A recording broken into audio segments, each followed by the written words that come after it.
నమస్తే. తెలుగువారి మనస్సాక్షి సాక్షి న్యూస్ కి స్వాగతం. నేను యాంకర్ ఇందిరా. బిజినెస్ రిపోర్ట్ ఇప్పుడు చూద్దాం. దేశీయ స్టాక్ మార్కెట్లు లాభాల్లో ముగిశాయి.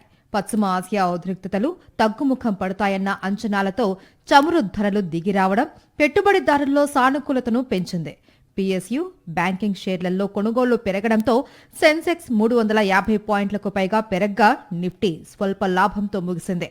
సెన్సెక్స్ 373 పాయింట్ల లాభంతో 78,954 వద్ద ముగియగా నిఫ్టీ 11 పాయింట్లు లాభపడి 24,636 వద్ద క్లోజ్ అయింది.